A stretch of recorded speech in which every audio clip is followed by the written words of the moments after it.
we'll see what they can do in this first map of Protocol Hardpoint. Another fun fact, though, Avis was found in a rank lobby last year, which is just crazy to think about, that you could just find your teammates in ranked that go to the same school as you.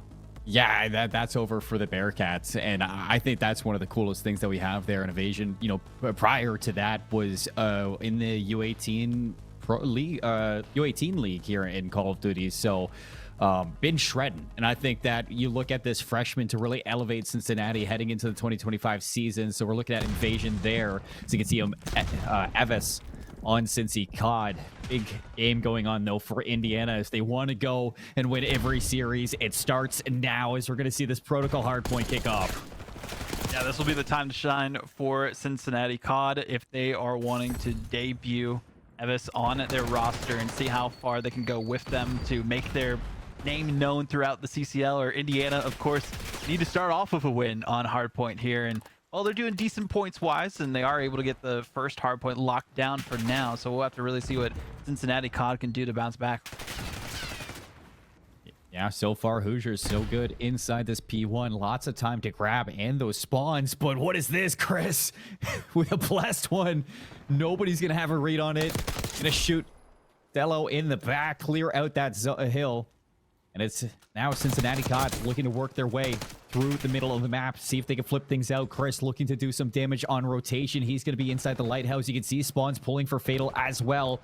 Chris is going to go down over towards the point, or at least makes it out for a second. Pete is going to shut him down. And Indiana with a smooth transition really showing up here.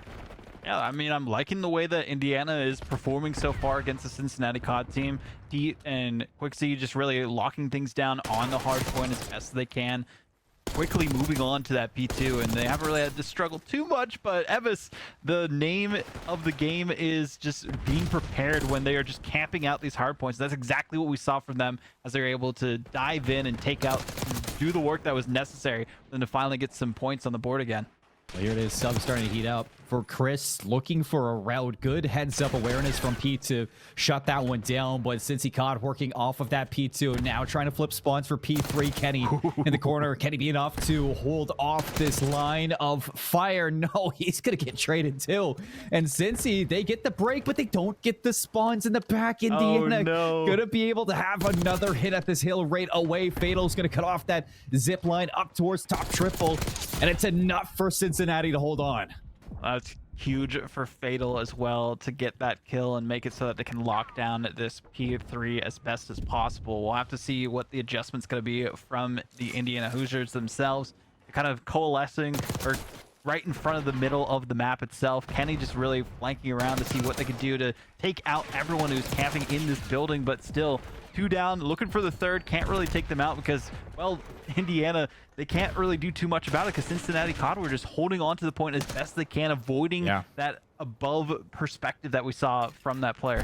They're getting the scrap time too for that P3. Lead started to grow for the Bearcats heading into P4. And this is where things get a little bit troublesome for Indiana. You need this transition to go well. Unfortunately, Quixie is going to be shut down, and it looks like Cincy will have the early setup for this Money Hill. Spawns split at least for Quixie. He's going to spawn towards the back of Grandma's. Kenny through mid, trying to clear out P2. Early shots there. Not able to take him down. Finally landing the shot to Fatal. But it's Cincinnati just inside this hill. Audible soaking up all of the time. Yeah, it looked like Indiana had a decent lead ahead of themselves before, but Evis popping off of a 2-piece. And eventually we do see friendly fire from Quixie onto Pete with the headshot onto their own teammate. Not going to help Indiana too much trying to get back onto that hill. And again, Cincinnati starting to run away with this one. And that's a tough one too, because if you don't get that team kill, that was looking like a solid break for Indiana. Now looking for the scrap time, see if they can get something off of this P4. But you can see immediately that Indiana are going to be looking to spread out and see if they can now set up for the second set of rotations. It is Cincinnati COD with this leader's advantage inside of the at least the setup for P1 early. Pete's been doing some good work for Indiana so far, but their teammates kind of lagging behind a little bit. Kenny looking to lock things down as best they can. Haven't had the most amount of time on these hard points so far, so changing things up strategy-wise for their team and tried to avoid as well as they could, but Dello is going to take that one. Can't take this fight as well as they could, and well, there's some good kills coming out from Cincinnati COD, but still not enough for them to take it away from Indiana Hoosiers. Yeah, the Hoosiers, I mean, this has been fantastic pressure coming out from the subs, at least in Kenny's hands. 11 and 8, not the sexiest KD, but a player that I was looking forward to seeing really excel on this Hoosiers team. Top 4 at Columbus kickoff, playing for Onyx Origin, now looking to step up for your school. As there's the P2 rotation for Indiana that really bucked out their league in the first set, and they're going to be really looking to set up early for that as well. They've been good for these rotations, Vaudeville. Yeah, I mean, compared to the first series we saw on the day with Hardpoint, this is a much closer affair between these two teams, kind of knowing the routes that they need to run, knowing exactly where some of their opponents might be waiting with the sight lines on them and checking them every single time. And it's been pretty good back and forth between these two teams. But now we do see Cincinnati CoD again getting a bit larger of a lead, trying to set up a bit more as Ferda as well to see if they can take down anyone who might be looking into this Hardpoint. But it's going to be difficult for Quixie to try and push in. It's a quick break from the Bearcats. Quixie unchecked so far from the top lip of P2. Wow, okay. And 3 go down in an instant. Evis through top triple with the jackal in hand. Not something you're going to expect to contest this hill from range, but trying to at least hold off in the rotation. As you can see that Indiana are going to be spawning up towards P3. So Evis is going to have a lot of work to do. Dello inside lockers traded out, and Cincinnati are going to be there for the rotation. Yeah, it was just holding it down in top triple. Not really much to worry about too much there. And then, again, still the contest happening at the last second. I don't know if that was the best strategy, but maybe they were just trying to shift the momentum in their favor going towards this next hardpoint. But already captured by Cincinnati CoD. They got plenty of time to work with here, too, even though it's only a bit more than the 30 differential. But the kills coming out from Pete are enough for them to push on for Indiana. Still keeping it close, but getting taken out from behind is not going to help. And really tight knit, but Indiana losing a lot of these important gunfights on transition. Here's the break through the front. They slide in. It's a teammate from Dello to take out Quixie. And now Dello's on his own on an island inside the hill, and Ferda's evil right there, just able to keep things in hand for the Bearcats, at least for this time. Still 20 seconds to fight for. Cincinnati all over this hill. And we think about this rotation and how much Cincinnati CoD were able to get in that P4 for the first set. Fatal's going to win another big fight on rotation against Dello. And they'll be able to set up for this money hill once again. Huge moves being made by Cincinnati CoD. Indiana, it's so rough for them. If they didn't have these few mistakes of the team kills, they would have probably held down the fort a bit more on these hard points and been a much closer affair between these two teams. But that's not the case. Cincinnati CoD, they've been clearing things out well enough. Kenny, though, is able to take out one, gets the second, looking for the third, but can't get it instead. Taken down by Cincinnati CoD, who maintains their stranglehold on this P4. If only it's a triple kill that he gets there. I know. Kenny had good standing, but since he stays strong, as now they're looking to eclipse the 200-point marker. Not going to be able to put things away here in P4, so we will see a third set of rotations vaudable for Indiana Hoosiers. P1, P2, that has been where you've been getting majority of your time, and you are hoping that for this third set, you can make it look flawless once again.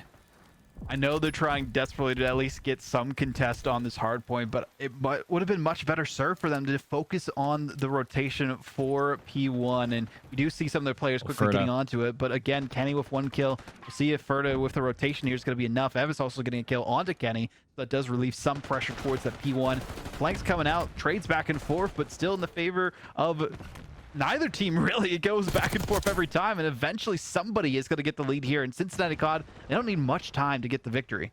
No, only 20 seconds left. Players for Indiana spawning up over towards Grandma's. Dello's going to be the first one out into no man's land. Fatal set up, lines up two. Avis now inside, traded Kenny. Will it be enough? It is for now. Wow. Quixie helping out with that one.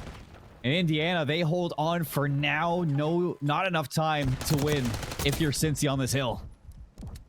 Fortunate for Cincinnati. Works in the favor of Indiana. They're going to take as much time as they can, but again, they got to worry about these contests. Single players, that's all you really need to sacrifice towards the final seconds of that hard point. They move on to this P2 you mentioned. P1 and P2 have been crucial for Indiana and their momentum trying to come back in this game, but we do see a couple of good kills here from Kenny, or Chris, excuse me. And again, not taking the points that they need for this P2. Again, Indiana Hoosiers holding on to it as best they can to try and push back.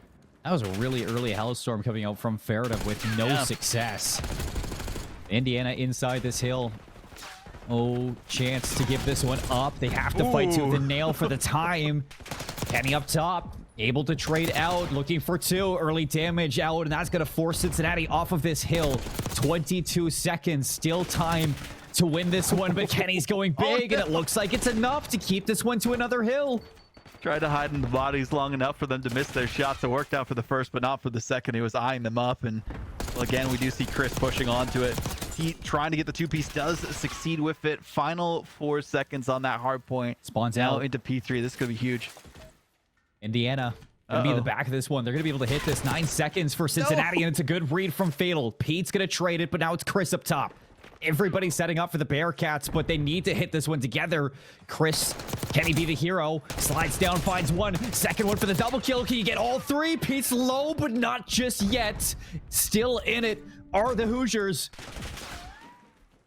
Wow, barely survived for a second, but Cincinnati able to take advantage for now. Still contested by both teams, and it will look like it's going to be Cincinnati potentially, but Kenny's going to make the difference here. 2-piece for maybe 3. Pete backs them up, and again, Indiana keep themselves alive by a hair in this series. Kenny's going astronomical right now for the Hoosiers. As he's not able to convert for that next one. Rotations to P4. This could be it. Only 4 seconds to win it for Cincinnati, and they're looking to get it all. Everybody over-rotates, and Cincinnati sneak it away. Oh, Lord. The Indiana Hoosiers just getting a little ahead of themselves at the end. And Vaudeville, Cincinnati know exactly what they needed to do to get to that finish line. A late hit to the old hill. And they get it done on protocol. I mentioned it back at P1 towards the final rotation of hills that they didn't really need much time to get the victory, and eventually they were chipping away at every hard point. Didn't get too much of P2, but didn't matter at that point. They were eventually able to be the victors, and that's what mattered most towards the end. Valiant effort, though, by Indiana University, especially when we saw Kenny just popping off the way that they were through the last few points there as well, and everyone really doing what was necessary to keep that much closer than it was towards the midway point of that game. So Indiana started strong, finished pretty decently, but again, as you mentioned, that long rotation did not benefit them at all. Hey, look, I mean, for a debut, that's not too bad for Indiana. I mean, started off a little bit slow, I'd say, for some of those rotations to P3, P4, but then you saw in the second set, it was getting a little bit better. They were battling for those P4 rotations, unfortunately not winning them, and their breaks, too, were fantastic. I mean, there was just a couple of team kills that really stopped them from getting that break into P4, and if those team kills didn't happen, we probably are looking at a different game here on this protocol. But we take a look back at that chart, it was for the most part Cincinnati kicking things off for their lead back in that first set P3, and you can see that things never really truly catch up for Indiana since then. There was a moment there, and I imagine it was going into that second set of rotations P4 where it was a big win from Fatal to win the fight towards the back against Dello, and that's where Cincinnati again just kind of took off with their lead 221 off of that second set P4. You move into the third set, and it just didn't seem like Indiana were able to kind of get as much time off that P1, P2 as they did in previous rotations. Yeah, we saw some good looks from Evis at the start of it as well. Chris really turned things around for Cincinnati CoD towards the end of it as well. Ferda and Fatal also putting in the work when it was necessary. I mean, almost everyone having over a minute of hill time other than the people who were mainly flanking like Pete and Evis. So great work by both teams to put it in the effort and everything necessary to get the win here. Fortunately for Indiana Hoosiers, it did not work out well enough for them. So we'll be moving on to Hacienda Search and Destroy, and it's going to be a very hotly contested one just based on the slaying ability that we saw from both these teams. It was definitely not a one-sided slaying affair from either team, and you can thank Kenny for that from Indiana Hoosiers, because he was frying with that jackal in hand. And heading to a Hacienda, I look towards Kenny to be that playmaker for Indiana. I think that you definitely see the potential for an entry slayer for those first bloods, and he could definitely get it done for this team. For Cincinnati, it's kind of you flip that on a dime, and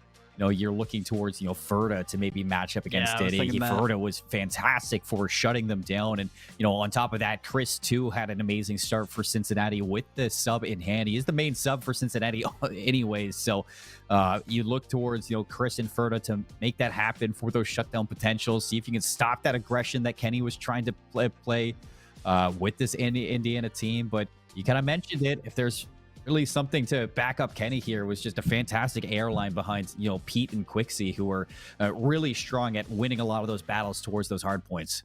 I want to see a little bit more out of Dello this time. We saw a decent amount of them towards the start, and they were focusing more on their hill time than anyone else on their team. I mean, they had the most of it, but kill depth-wise, and they were kind of struggling to really keep themselves involved towards the latter half of that hard point. So maybe if they can get more involved in this search and destroy, some good flanks here and there, and try to bait out the other team being one of the SMG players, we might see something strategy-wise from that. But again, still potential for Indiana University to get a win in this series, but it's going to be an uphill battle for them because Cincinnati CoD, they seem to have it locked down, at least based on the roles we've seen for these players. And I mean, like, you look back to our first series of the night, it was, RIT versus Seneca. Yeah. And Seneca got walked in the Skyline hard point. It was not even close. But that Hacienda search and destroy was really neck and neck. A couple hero plays go your way, and Seneca probably forces that to around 11. So you look at Indiana Hoosiers and the chances that they have inside of this search and destroy. Well, it's really off the back of Kenny to see if he can perform again, and who else but Kenny to kick things off with the first blood. Dello's going to get traded, but the A side is open. Unfortunately, it's the bomb is way ahead of the play, and Fatal, he's going to see that. Yeah, I did talk about Dello being the bait there, but we already see two players down on both sides, so kind of an evens trade between both these squads. Pete and Kenny, of course, the ones popping off the most on Indiana, still alive, and, well, Ferda and Evis also, who popped off pretty well for Cincinnati CoD, but having Chris go down so early is not going to benefit them as much as we might have expected, and Kenny, no, not checking his angles. Looks right. However, Evis was left, and it's Pete now. Minute 6, 1v2, both members of Cincinnati playing the 50-50 off the bomb plants. As you see, neither one of them wants to challenge this. They're showing the respect to Pete. They know that he's got the gunny, so they don't want to give him a chance to make this a 1v1. They got time on their side, so they don't really need to make too much noise, move around too much. They know that Pete's taking their time as well, so just waiting for them to be baited out. Corner again, not just they are able to get the win, but not the second kill that time. So close. The positioning was crucial for that victory for Cincinnati CoD. And that's why you don't want to challenge Pete. He's got the snapper. Oof.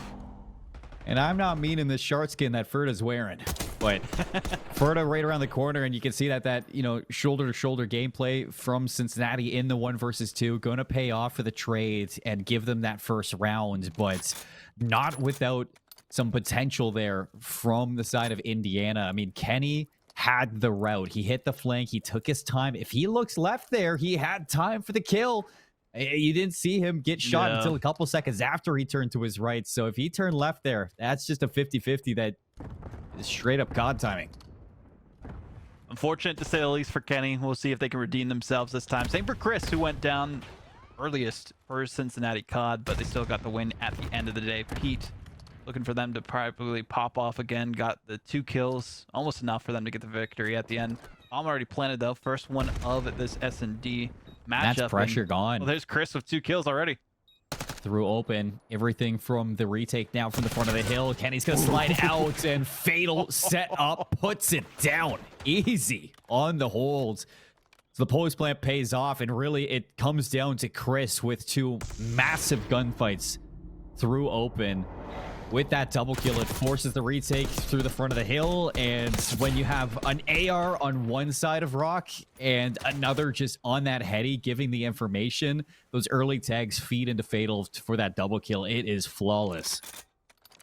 First the Chris double kill, then the Fatal double kill. Nice to see the synergy from these players on Cincinnati CoD. That's 3 players, so for 2 kill streak so far with Ferda in the first round of things as well. So Indiana really has to bounce back this time. Look for maybe a quick bomb plan if they can, but the positioning yet again from Cincinnati CoD seems to be superior.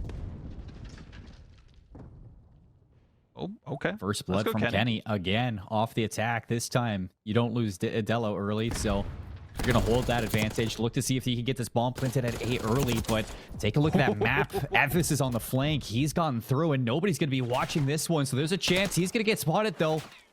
And now for the information, the turnaround and the clear from Dello. It's flawless from Indiana.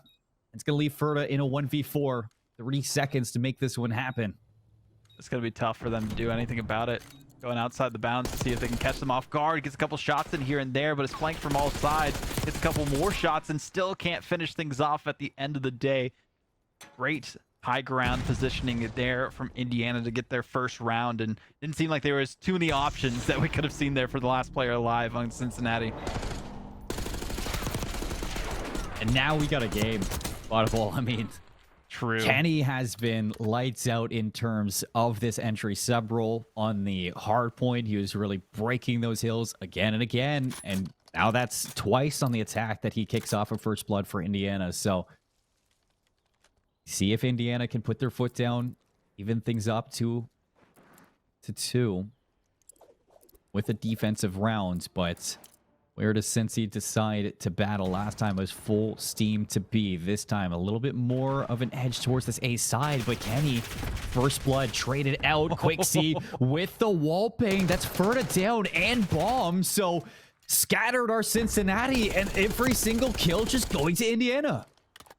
Cincinnati getting decimated one by one, torn apart by Indiana in these individual gunfights, and yet again the high ground wins the day for Indiana, stuck in the shed with nowhere to go except their demise. And again, Indiana get another round win. But I feel like these first bloods are so crucial for that momentum to start off on the right foot for Indiana.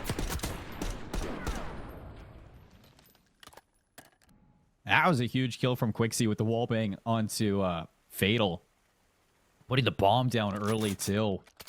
Off of Kenny's first blood. So Indiana really stepping up into the slang here for map 2. You can see 3 for Quixie, 2 for Dello. Pete even having to go at that last round. But we're 2-2. Back onto the attack. It looks like it's going to be a fast hit towards B with Pete watching the full flank. And hold on. What are they cooking? Quixie's going for a swim.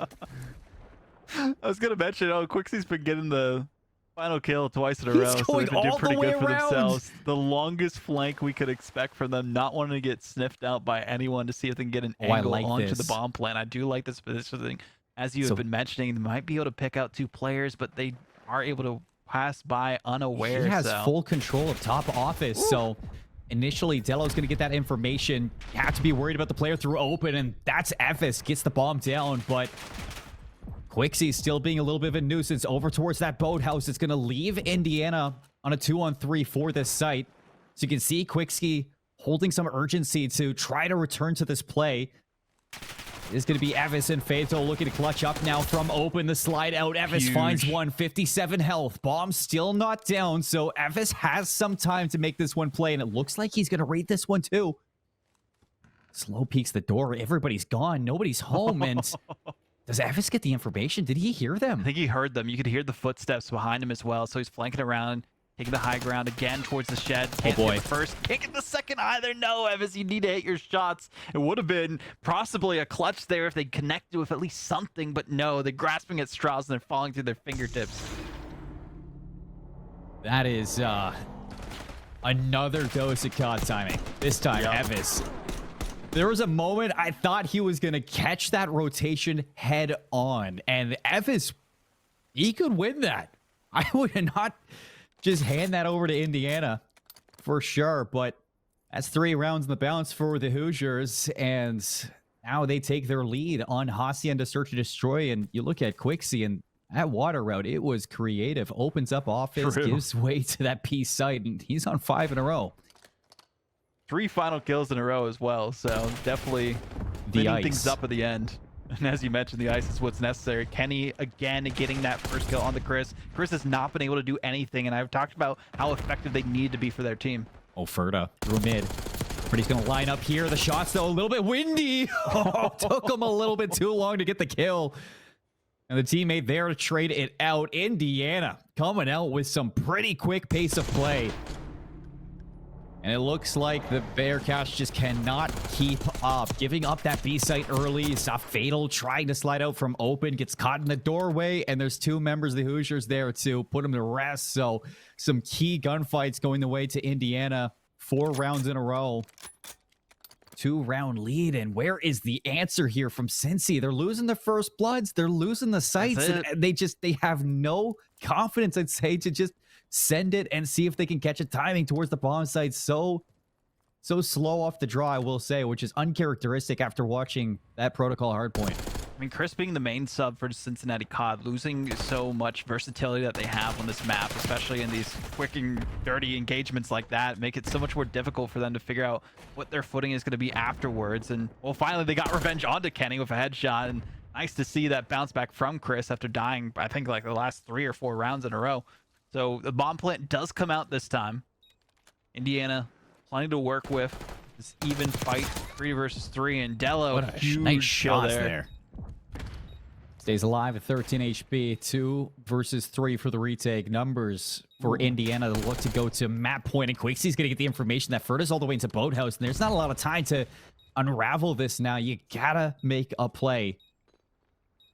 And it looks like they're going to do it together. The group up in. Stun onto Quixie. He's going to be caught trying to slide out, looking for the check. Pete now, 21 health, 13 seconds. All he has to do is stay alive, but he's going to get tracked. And Ferda, enough time for the defuse. Keeping Cincinnati CoD inside of this game, and Indiana away from that map point.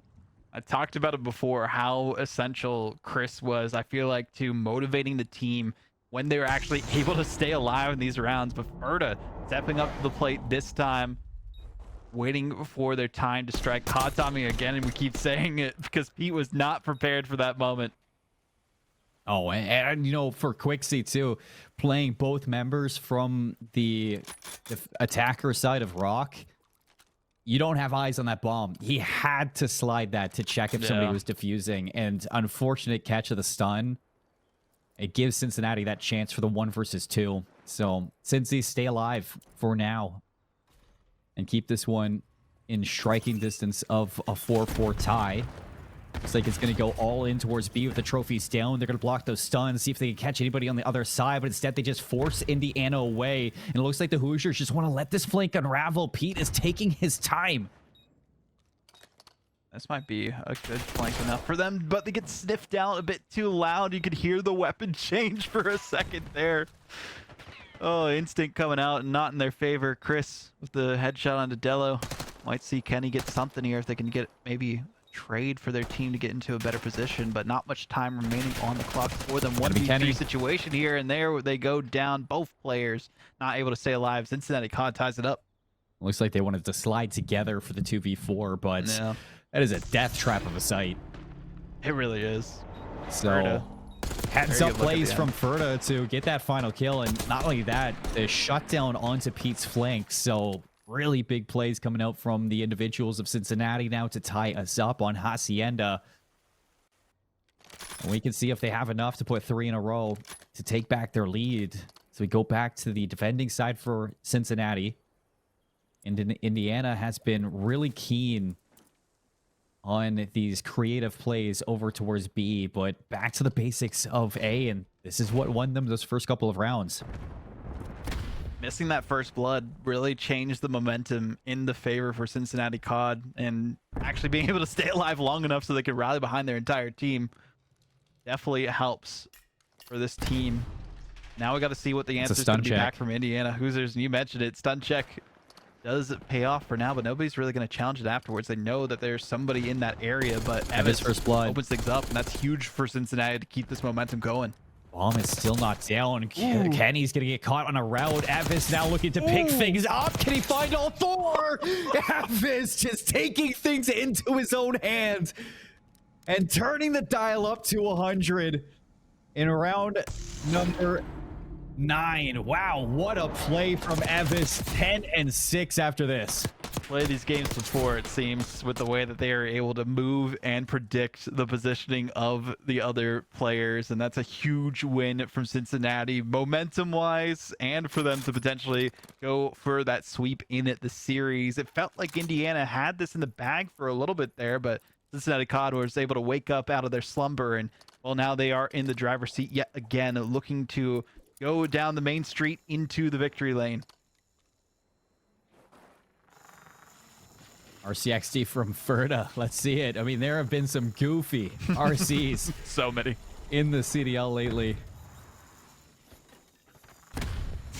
Can't imagine it's going to be any different these days, as nobody's been spotted by the RCXD. It's just making a lot of noise, and Kenny's on the flank, and he's unchecked because Ferda's been in the RCXD. So does Kenny realize that Ferda's going to be so far behind? The timing pays off, and that is super unfortunate for Cincinnati, losing your main Slayer on that sub roll.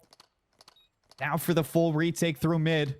Quixie's going to be the first contact. The early damage is good. Dello walking into the slaughterhouse that is B. Quixie with the pistol. Pete, though. Pete, can he keep it? No. Oh, no. Almost the Pete triple kill to keep them in, but Cincinnati, God, taking things away 6-4 in the search and destroy. And this has to be the goofiest thing ever in Pete's point of view. I think I might have seen a team kill in there somewhere as well. Maybe you misread it towards the end, but either way, it was Pete almost able to clutch things up, but that's the second time. Last map and now this one as well. The team kills kind of led to their demise.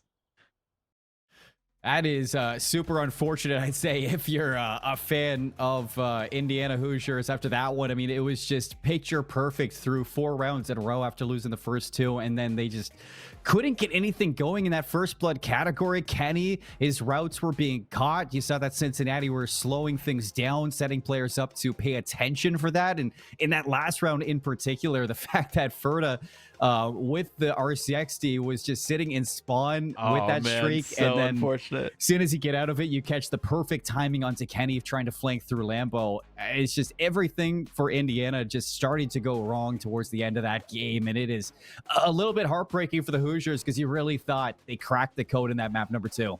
As soon as they did not have the ability to get those first bloods anymore, it was a completely different game in the favor of Cincinnati, especially because Chris was able to stay alive and actually make a difference for their team. But it wasn't just Chris doing the most work. It was the entire roster that we saw of Cincinnati. You could see it here with the comeback from them. Again, 4 rounds in a row was huge from Indiana. They got a decent lead, but then afterwards it was domination from Cincinnati CoD. And there was nothing that Indiana could do. I mean, like a couple times where the first blood doesn't go your way and you win the round if you're either team, but for the most part, it is just first bloods through those 4 rounds that Indiana had in a row. Kenny for like the first couple of them. You saw Quixie was really turning up as well for the team, but inside the back half, I mean, the defuse really killing things on Pete. I mean, he had the 1 versus 1, and there was about maybe 2 seconds that you had to prolong that fight if you repeat. He just didn't have the health to make it happen, and it was a heads-up play from Cincinnati in the 1 versus 2 to hunt him down and get that kill with the time that was left. And after that, it just seemed like Indiana were losing that timing, losing those first bloods, and the confidence was starting to slip out of their hands. Indiana coming into this season with this new roster saying that they want to win every single one of their matches, but they have not been able to catch a break so far today. Such a rough time for them, but they still have plenty of chances. They can still reverse sweep this. They can, and they get a little bit of a chance to talk things over as well. We got Vault Control coming up after the break here. Team's going to get set up, and we'll be back with more College CoD to finish off our Monday night action. Welcome back, everybody, to the final match of CCL for our Monday night coverage. My name is Seymour. With me is Vaudable. We've been going through Indiana Hoosiers and the Cincinnati Bearcats, and it's been quite a wild ride, I will say, Vaudable, because, I mean, if you asked me before this, I mean, I had the Observer on our team, Kirchie, telling me this was going to be a quick 3-0 sweep, and then Indiana show up on their debut, and they have been giving Cincinnati the work. No map wins so far, but just look at the scores. It has been close. So close, and I'll say it, I think that Indiana kind of fumbled that map too. They had it in the bag, and then they just could not catch a break in the back half of that Hacienda.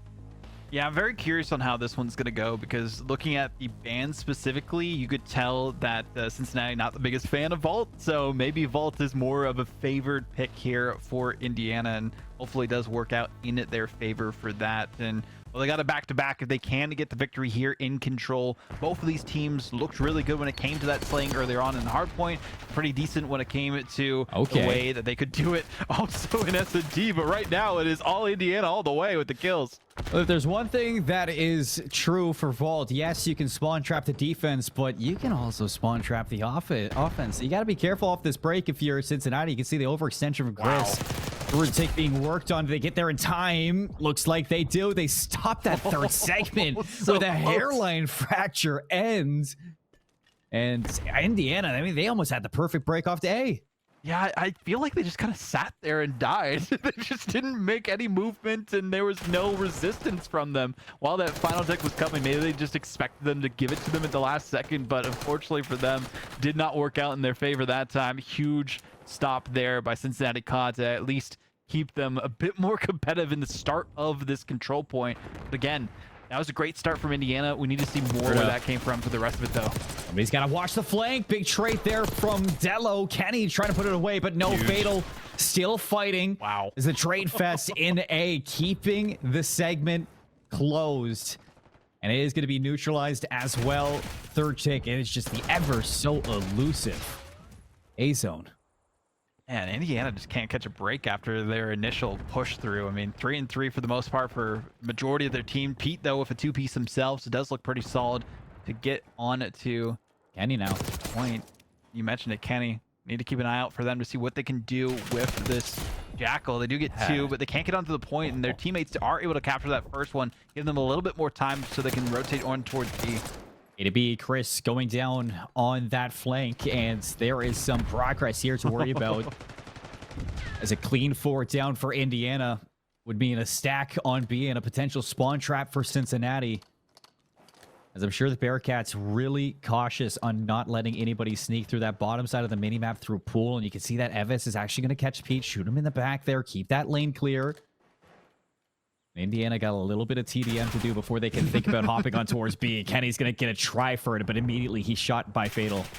Yeah, none of his teammates really in a good position to try and rotate in either. We do see Ferda just holding things down in that Overwatch position. They need to take them out if they want any chance to push onto the B side. And might have been a better option for them to try and lock down B before A because of how much more difficult and open that specific control point is. Oh, and it's a good heads-up check by Ferda. Huge. Smells something's a little bit fishy towards the back line, and Quixie's going to get cleared out as well. Good kill zone from Pete. And here's where Indiana, we're looking for an opening. Pete's going to slide over towards B. A member of Cincinnati inside of Vault. That's Chris. Can he get anything done? Only good for the one. And that third take already being worked on. Triple stack on the zone. Now only 2. Ferda's going to slide out, contest. And the rest of the team is here. Fatal gets that last kill. No respawns for Cincinnati, but only 21 seconds. Huge push there that we saw by Chris. Barely able to stop things for a second. Same for Ferda. Evis just holding things down on this sight line as well. And not really much momentum in favor for Indiana. No real time to push back. Delos there, and they do get on to the point, but they are surely sailed from all angles. Surely this doesn't happen. A 7v3 and Cincinnati. The ice that you never expect. The defense holds strong. And even when you think it's just a moment to capture the zone, it's Ferda. It's Fatal. Maybe even Chris popping out from Vault. Somebody is there to stop them. I mean, this two-piece from Pete was clinical for them to actually get onto that B point to capture it as long as they could. But again, the last second heroics we saw from Ferda and Cincinnati were just enough to push them past that final tick. And it was the winning bout for them in this first point for Control. And with how close this entire series has been, even if this is going to end up in a sweep, shout out to Indiana. Oh, yeah. I mean, like, the trophy system A playing a little bit of, I'd say, body blocking for, I think that was Kenny or Pete on the point for that third kill. But they even got the player in towards Vault. They have the triple stack, but it's just one player poking his head out a little bit too long. And Cincinnati, they make you pay for it. So stopping on the finish line inside that first offense, Cincinnati keeping things as much in their favor as they possibly can. Now the transition over towards the offense for themselves. They have a stack on towards A. Second segment should be good and locked, and it will be. Third one getting worked on. You lose your presence over towards Top Cat as well, and there is no avenue in for Quixie from the bottom of the vault, so you just have to give it up. 2 minutes and 16 seconds now for Cincinnati to win an offense. And the lives already in their favor as well, working out pretty well for Cincinnati, especially with the way that they're performing. First the 3 points, of course, for control, but they're not going to need much time, it feels like, based on how quickly they took that first capture point. Well, finally, a little bit of reprieve for the Hoosiers. You can see that these players starting to clear out their base. Quixie now through mid.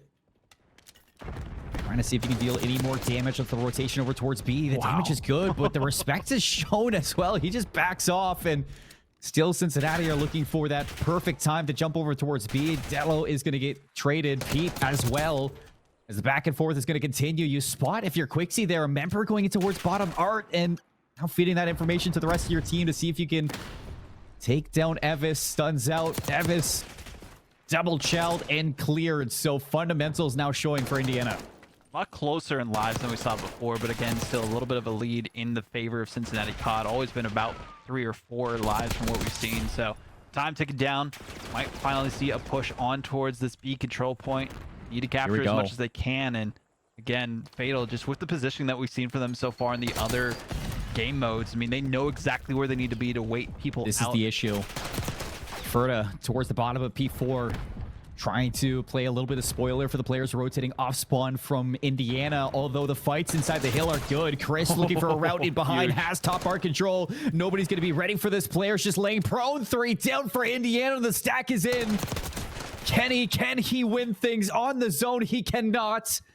And that third tick now, Chris is going to make sure that it is safe and sound to be soaked up.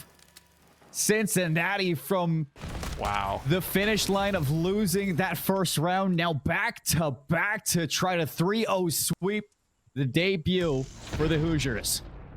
Huge for Cincinnati, and of course Fatal just waiting things out on the point, baiting out the players from Indiana who are trying to contest it and hold it down as best they could, but they never really covered up that top area that had the overwatch position for Cincinnati, and they didn't have their bases covered, and they were not able to cover this final capture point. So rough start for Indiana. They looked so good at the beginning of this control point, but again, afterwards, momentum shifting ever so slightly in the favor of Cincinnati, and then eventually they're looking to run away with this one. Yeah, I mean, look at Ferda and Chris. 14-9, 16-9, 6 in a row for Chris, 4 in a row for Fatal. I mean, the slaying is just outmatching Indiana right now on this vault, and it is showing inside of that scoreline. 1 round away from 3-0ing their first match of the 2025 CCL season, and this is where Indiana are going to look to put their foot down and kick off this reverse sweep over towards A. Already the progress is shut down. Ferdo with a big win to lobby too, and you can see that those red arrows now spawning Indiana deep into the back of gold as Fatal pushed up to P2. These maps are going to matter so much too once it comes to potential tiebreakers as well, but looking at Indiana, I mean, still kind of struggling behind, lacking what they showed in that first round of control. They were a lot more confident. They haven't really been able to get a single tick. Killing spree from Ferda, of course, has just been popping off. 21-9 is insane stats to be putting up, especially in this potential final map. He is having his way right now. 32 seconds, Ferda looking for number 22. As those stats just keep on growing. Time draining now for Indiana. They got to make a play at some point, and Ferda's on the flank. Last time in round number 1, the flank was the issue. Does somebody turn around to clear this? They do not. Ferda 23-9 finally closed out, but Fatal now for the trade. Dello, will it be enough? 16 seconds. He has to stay alive. Only so many lives remaining for them too. Not much time remaining, and this might be the final seconds of life for Indiana in this matchup. Pete? No time remaining. Pete looking to pop off. They were the savior of the day for some time in the previous maps, but it won't be enough. Kenny does get a 2-piece. They're on. Looking for that second one, but taking out Chris with a 2-piece themselves, and that's definitely going to be enough for the time that is remaining. 2 seconds left, so nobody's gonna touch. Chris just clearing things out. And the Bearcats kicking off their 2025 season with a win. Indiana, I mean, they stepped up today. They showed out in so many ways, except just not in the win column. And you can see that that is going to be a tough loss to take on the chin. Ferdo was the difference maker in those last 2 rounds of control. I mean, the way that they were able to just dominate the competition, nothing that the other team could really do about them, and they could not sniff them out whatsoever. But they had some good backup from their teams. We saw a couple interactions where there was a gunfight that could have gone the other direction, and quickly they were wrapped up by their other teammates. So huge coordination that we saw from Cincinnati in that game that seemed to kind of coalesce from the rest of the maps getting towards that final point, and eventually they were able to just show their dominance towards the end that they've been building on every single map. Eventually they were able to confidently get that victory. Yeah. It took them some time to get there, but Indiana, as you mentioned it, they gave it their all, and they can leave it all out on the field there. I mean, I feel like there were a couple of games that you have to look at this and think that Indiana could have won those maps, even some of these rounds in the control too, and it's gonna hurt. And you know, it's just that last minute ice, the closer, if I might say, that just was missing for this team. And there were so many fundamental basics in this vault control that were tossed out the window, especially on their offenses over towards A. You'd see the triple stack, but nobody's watching the flank. You'd see, you know, double swings over towards B, but somebody's just poking their head up over the van, and the player in Art's going to take them down. You move to defense, and you know, there's just too many times where there's a player of Cincinnati inside of Art, and when you let the attackers in your spawn on vaults, you can just see how far you have to trek to get over towards B from that P4. And I think Cincinnati were just doing everything they could to play this fundamentally correct. And you can see across the whole series, 250, 215, 6-4, 3-0. Cincinnati with some big wins coming out in those first 2 maps. But in game number 3, it was nothing but ice. Yeah, nothing that we really could have seen from Indiana. I mean, they gave it their all. Pete trying to step up for their team. Didn't see enough from the rest of the team, though, from Indiana when it came towards after losing that first round of control. I feel like they felt so confident, especially they were almost able to immediately capture that first point on A. And then afterwards, they just lost their confidence, especially because they had the lives advantage towards the end. They had it like one hairline, as you mentioned, of a tick until they got the final one for at least a point in control. I thought they had it. They should have had it, but unfortunately they didn't check their bases. They didn't check behind the car, and well, it wasn't enough time for them to get their wits about them towards the end of it, and then eventually it was just swept away from them. So congrats to Cincinnati with the sweep themselves, but Indiana, I'm excited to see how they develop throughout the weeks of competition. Big players making big plays over at Cincinnati, and that's going to close things out for our day. We start off with a 3-0. We got a banger game 5 coming out from Carleton over Farmingdale State University, and then the Cincinnati Bearcats with a 3-0 sweep to take down the Indiana Hoosiers on this Monday night, folks. We want to thank you for tuning in for the debut of the 2025 season for our CCL Renaissance year. It's been a fun one, and I cannot wait for this year. It's only kicking off great now. So don't forget to show some love to College COD, like, follow, and make sure you're keeping up to date with all the news that happens on social media. And we'll see you tomorrow, same time, same place, with some more action.